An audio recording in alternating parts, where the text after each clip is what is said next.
morning, everybody. I'm Dr. Zoe McMillen. Thank you for joining us here at Lifescape Premiere. We're doing a Facebook Live event like we did last week, Friday. For those of you who join a little later, we'll just come back. We're discussing coronavirus, especially. I'm going to start by answering a few questions that a lot of the docs here and providers we've been getting from patients, so some frequently asked ones.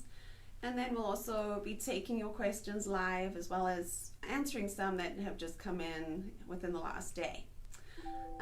So to start, a lot of patients have been asking about masks, and I wanted to start off with the various different kind of masks that we have and the purpose of each of them.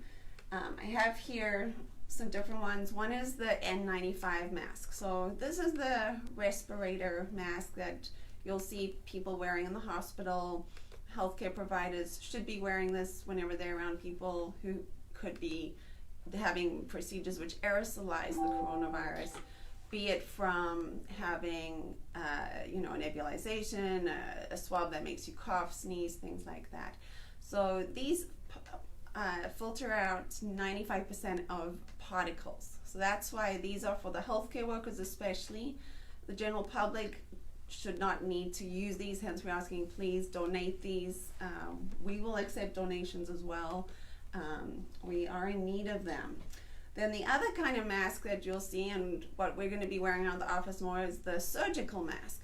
This one you can see is a lot flimsier, thinner, but it still has multiple layers of fabric, and these are what your surgeon would wear in a surgery. And the purpose of that would be when they have it on, they are not coughing, sneezing, or their little micro particles from their mouth is not going into the patient who they're doing surgery on.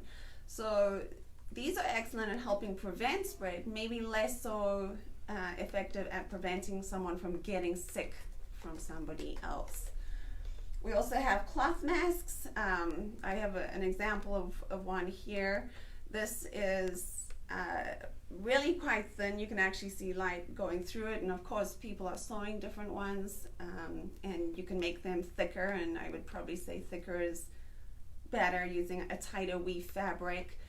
They are not medical grade, so these are not being proven to prevent particles coming. If you sneeze into this, I think I would get some droplets coming out.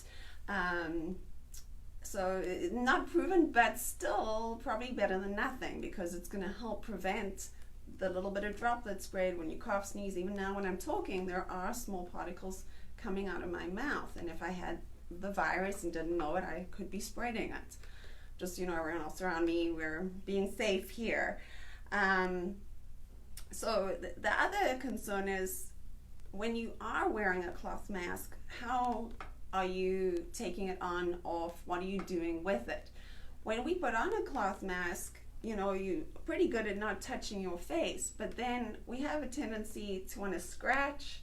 We often will scratch our nose or try and adjust the mask. And when you're doing this, I'm going to show you a little demonstration. I have some washable paint. Say that now, as I start talking, this thing starts to ride down a little bit on my nose, and then I move it up. I'm then going to have contaminated myself, because say my finger with the red paint was a surface I touched that I didn't even realize, and I inadvertently, without even thinking about it, pushed my mask up. But I still think I'm safe because I'm wearing the mask. Of course, I'm no longer safe. Even then, taking it off, if you grab it on the side, I then can be putting the paint or the virus all over the mask. So it is definitely something that we need to be very aware, if we are wearing a mask, what we're doing with our hands. And I'm sorry if I now have red paint all over me, but so it's not a substitute for washing your hands and keeping distance. So I don't want people to feel falsely protected when they are wearing a mask. It does not mean that you are now invincible from getting this, but it could help you from spreading it to somebody else. So I think it is better than nothing to wear some sort of protective cover, homemade mask As I said, I think the thicker and tighter the weave, the better. The closer fitting, the better. So that you are not giving it to somebody without knowing it. Same with gloves. I've heard some people say, should we be wearing gloves shopping? If you then using the gloves and then touching your face or touching another surface and feeling invincible, it's not going to be helpful. If you're very careful though and you take it off and then still wash your hands, then maybe it is a double benefit. But in general, just very good hand washing should get rid of this virus. And you know, studies have shown we touch our face dozens of times an hour, so it is difficult even when we consciously try to avoid it to do that. So keeping your surfaces that are high touch areas clean is going to be very important.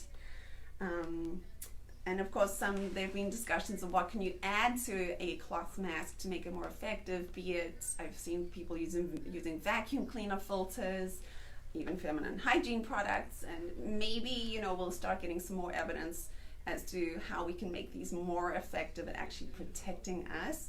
In the meantime, though, they are good at helping protect others, most likely.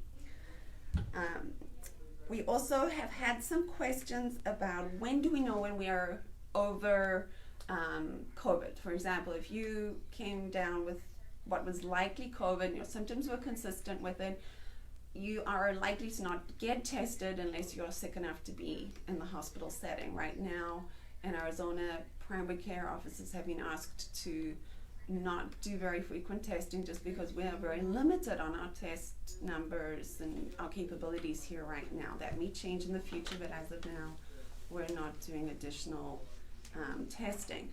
If you think you've had it, the guidelines, according to the CDC, are that 72 hours of no longer having a fever or any symptoms. So if you had shortness of breath, cough, 72 hours after those have all gone, then you would be considered no longer infectious, as long as it had been a minimum of 7 days since you were originally started showing symptoms.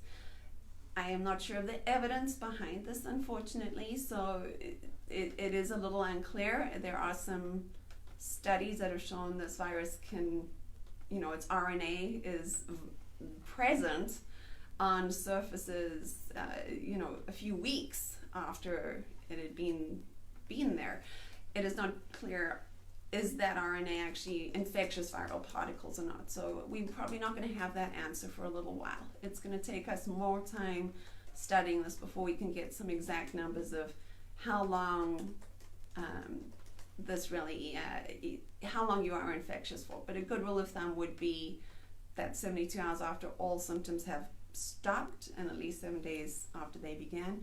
And I would say just be cautious and be respectful. Wear a mask if you were infected. Wear a mask for the next 2 weeks whenever you are around other people, and keep up the good hand hygiene. So that would be my recommendation. Before I start taking questions in general, I did want to also remind everybody that even though things have changed and we're not open as much to people coming in, we still are seeing people if they need to be seen and are sick. We are doing telephone calls, video visits. Your concierge doctor is there for you.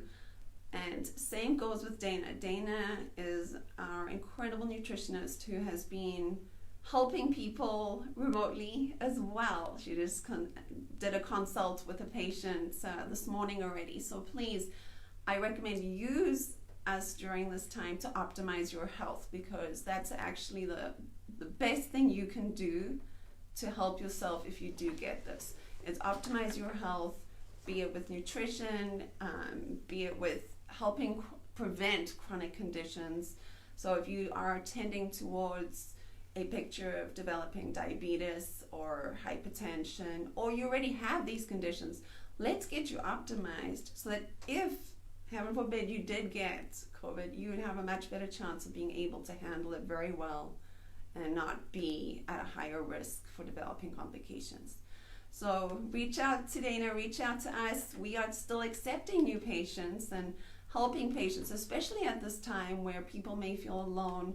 You know, if you have any friends or family who need medical care or are seeking the more one-on-one and personal care, we are here. We're here for people. I've had a patient who signed up, and we have not physically met, but we've been I've been helping him through some medical conditions one-on-one, and so we're here for you. Also, this is a marathon, it's not a sprint, so really do use our resources to help optimize your health. Can't stress that enough.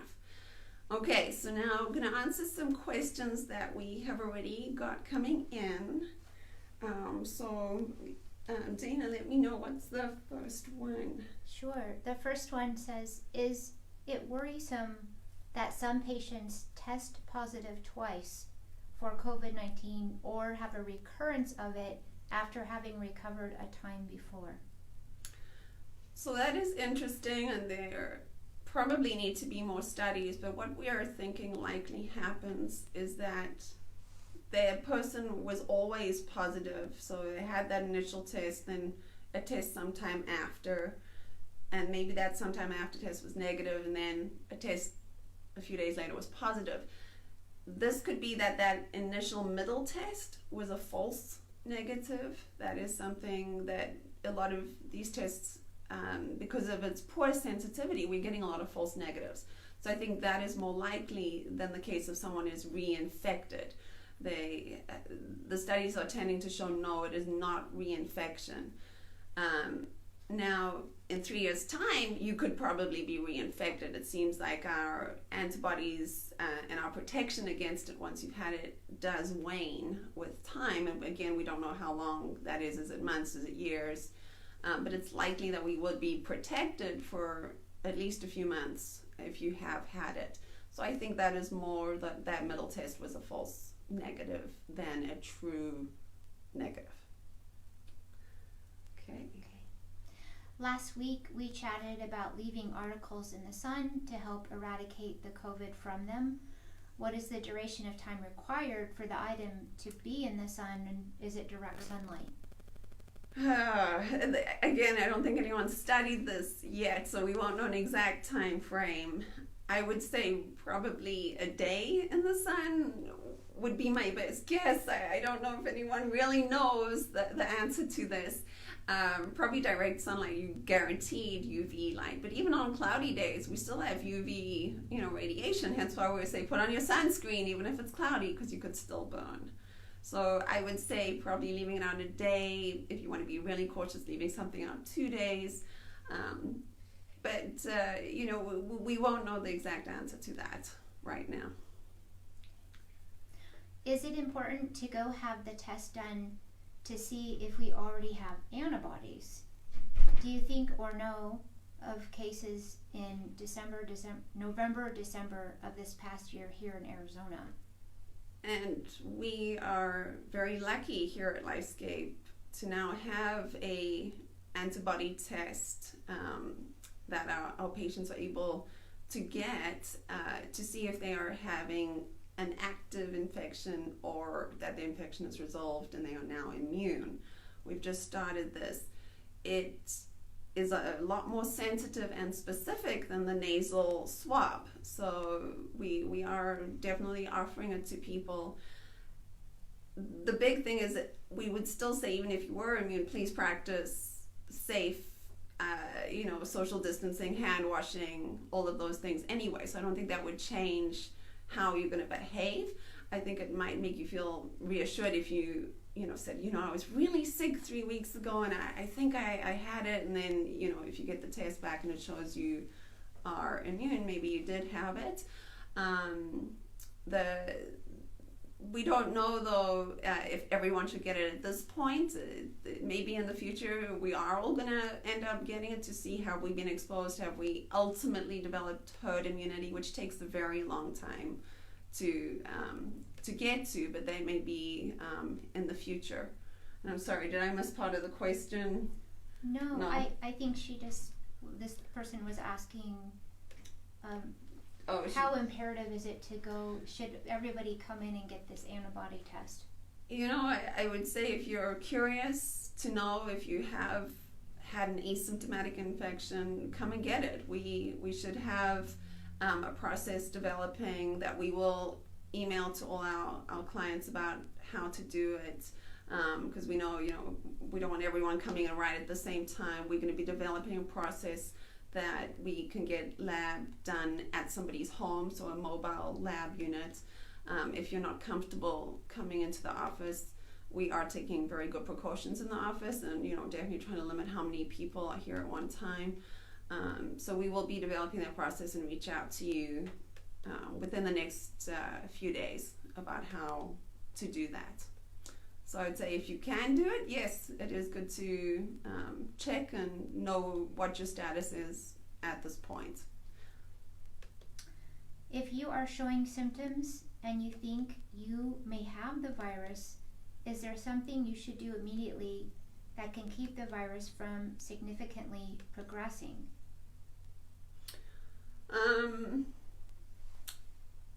Again, this is an area of research, and people are looking at medications and therapies that could help limit viral replication and help your body fight this virus. Some things that have indicated they may be helpful are zinc, potentially vitamin D, unclear if vitamin C plays a role, but zinc, this is based off previous studies looking at similar coronaviruses, so not the specific one again, but similar ones that cause the common cold. Zinc has been shown to shorten the duration of the virus. Now, I don't want everyone overdosing on zinc either. I'd say probably 60 milligrams a day, or 6 if you get the lozenges, the coldies, or any of those zinc lozenges, 6 of those, no more. So don't overdo it, but that may be beneficial for your immune system. And same with vitamin D, please don't overdose on that. That one is definitely something you can overdose on. So just a healthy dose, maybe 2,000 units a day, I think would be a safe dose that everybody could take. Again, vitamin C, unclear, it can help when you have a common cold, and this isn't a family, a similar virus. We don't have specifics though for this particular virus if vitamin C plays a role, but it is relatively safe to take vitamin C. So you could take maybe 2,000 grams twice a day without any adverse side effects from that. Again, remains to be seen how helpful it is. The studies in the hospitals that are ongoing are regarding Plaquenil and azithromycin and a antiviral drug, remdesivir. Those are still ongoing. We do not know yet if those are going to be effective, so we're waiting to see. And right now, of course, people in the hospital who are the sickest, we'd like to try and keep the drugs out there for them. Thank you. The experts say you should wash your hands 14 to 15 times a day. Is that necessary if you haven't left your house? So again, it depends who's living with you. If you're by yourself in the house and you're not seeing anyone, maybe not as necessary. If no one's coming and you haven't seen anyone, it's just you. But if you're sharing the environment, you want everybody to be keeping the area as clean as possible, because say, for example, I go to work, and what if I was exposed and then I went home? Even though it's just my family, if I'm exposed and bringing home a virus, I would still need to keep my surfaces clean, wash my hands frequently to prevent giving it to the other people in my household. So I would say frequent hand washing for anyone in the family is still the ideal way. Of course, moisturize everyone's hands this time. It's getting cracked and getting eczema and stuff, so please use a lotion afterwards. We can do that to help protect our skin. Will you potentially prescribe hydroxychloroquine and Z-Pak together? I believe right now at LifeScape our policy is no. We have seen a lot of harm potentially with this. There are some fatal heart arrhythmias that can occur. There are also other side effects. So it is not a benign medication to take. And we haven't seen enough research yet to show that the benefits outweigh those risks. So we are waiting, and we are on top of the research and the guidelines as they come in. and it may change. I cannot say at this time. This is a very fluid situation. It often does change day to day. So I would say stay tuned with us. We are on top of it. As of right now, we are not routinely prescribing this for our outpatient patients. Along the lines of hand washing, isn't it just as important to keep our hair clean? Yes, anything can become what we call a fomite, which is something that carries the virus. So if you touch the surface and then touched your hair, and then later when you touch your hair and wipe your mouth or your nose, you could transfer it to yourself. We are recommending in general shower. If you out. Just like if you went outside and played in the dirt, you'd come out and shower. Same thing with these are invisible particles that are going to be coming to us. So I would say, keeping yourself clean is an important thing. Where are we on increasing community testing, and what can we do to support you and your staff? Community testing is still a struggle. There are some facilities around Phoenix that are still doing it for people meeting criteria, which are still pretty limited. So these are not criteria of you just you have all the standard symptoms and you can go and get tested. It is normally you need to be a healthcare worker or have traveled to a certain area or have the symptoms. So there's like a whole conglomeration of symptoms and circumstances that need to be met. So right now, as I said, the Arizona Department of Health has requested primary care offices to not test as much and to really limit the testing because we have limited reagents, limited tests, and save it more for the hospitals at this point. Again, if we do suddenly roll out a new testing method, that could change and, we would be able to then maybe test more people. At this point, that is not the case. Are there any other questions right now that anybody's submitting, or we're kind of up to date? I would like to say that in this incredibly stressful time, I think it is important for us to look after ourselves, be kind to each other. I know that we're all stressed and that stress comes out in different ways. We have to just forgive each other for if you see someone snapping at you, maybe think, wow, they're stressed, what's going on? They don't normally do that, and try and talk through it. Also being grateful. Every day I wake up now and I think I'm feeling really happy that I can breathe and that my family is safe. And I guess this time is really making us realize how important our health is and how much we should treasure it during this time. And so we're still here to help you work on your health goals and hopefully optimize your health. So contact us if there is something you need to know.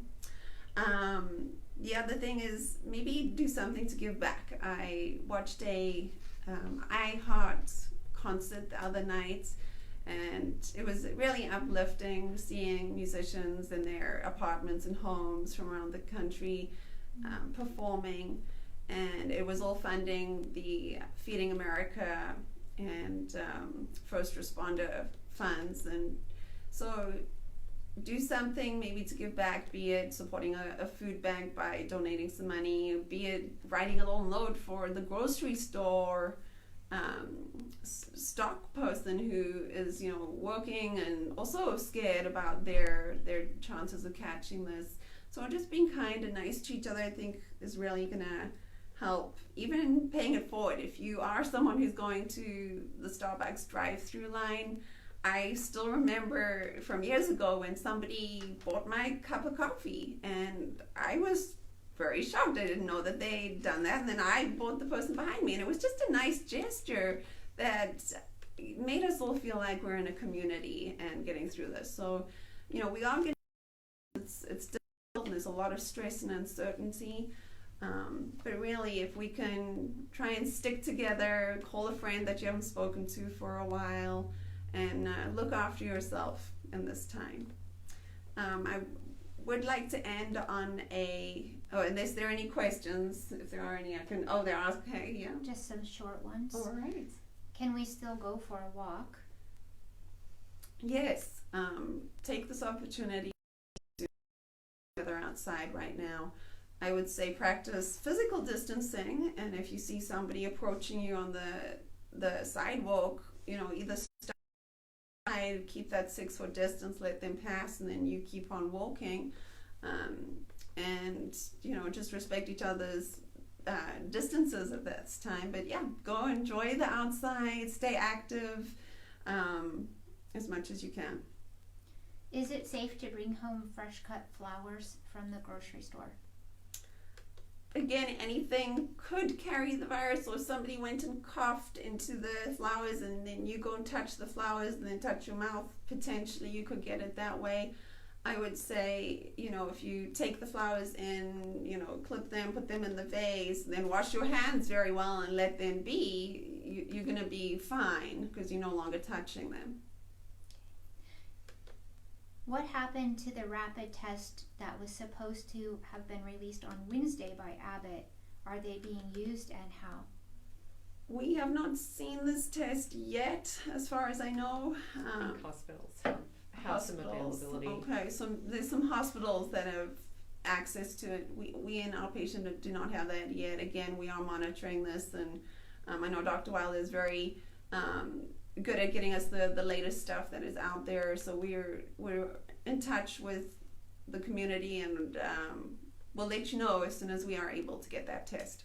I will say there's a global market for these tests. So there was a test out early on by Roche, and other countries who were way ahead of us on this epidemic bought up all the equipment to do those tests. So we're competing in a global market with a global problem with global supply chain challenges, and so those countries that are further down the chain of this occurrence are further down the chain of getting the supplies and the things we need. So that's why we've gone the route of looking for antibody testing to at least be able to identify those people who may be asymptomatic and at early stages of infection, which we've already identified occasionally, and that alone could save lives. And those who have some immunity. So the most exciting treatment opportunity coming down the pike is using immune serum, convalescent serum, for treating patients. So you could address that a little bit. And yes, so there are some studies also right now on the East Coast where they are giving patients plasma from patients who've already had the COVID-19 disease. They recovered, and seeing how that can be used. It's been this is not a new thing. We do this for a lot of other immune issues. People get plasma. So we are hopeful that may be something that in the future, who knows if it could even be preventive if we get a small dose of plasma. So a lot of good things coming down the pipeline, just going to take a little time. So we need to do our part to try and prevent an uptick in infections, and that's basically all we can do right now. Yeah. Is the BCG vaccination really protective? I don't think it's known if it's protective, and if it were, a lot of countries in Africa and India would not be seeing disease, which they are. I, for example, got a BCG vaccine in South Africa. I think that it's more looking at giving someone a BCG vaccine to kind of rev up part of the immune system that would then help protect against it. So it would be more of a getting it recently versus you had it a long time ago. And again, studies need to look at this so early on in that data. All right, well, if that's it for questions, I, like Dr. Wilder last week, had done a little meditation. I would like to do a short meditation to help with de-stressing us. I've been trying to do this and actually listen to a lot of meditations before going to bed to kind of clear my mind. And so, Dr. Wilder, if you'd be able to just I don't know if my computer is now turned off. Probably has. This? Yeah, I just have to turn It's the in sound there. on. Sorry. It's all loaded up. I just got to turn the sound on. Okay, great. And so, Just to play. yes. So please join me. Otherwise, thank you so much. Hi, I'm Rosalie, and welcome to this 2-minute meditation. Find a comfortable position and allow your eyes to blink closed.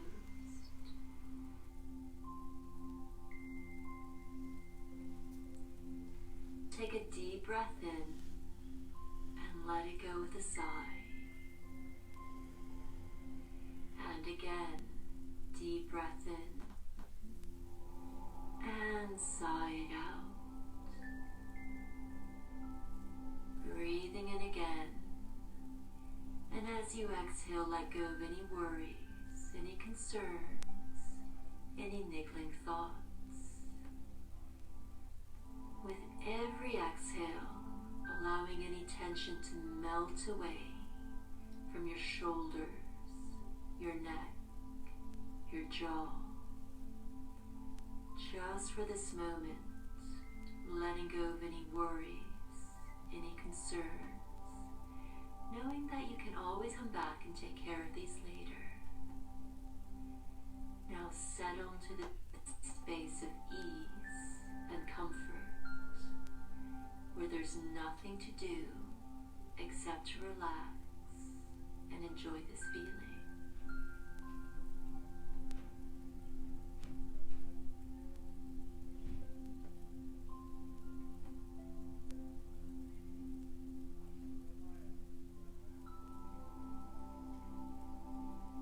And it's time now to come fully back into your body, feeling relaxed, serene, and ready for whatever lies ahead.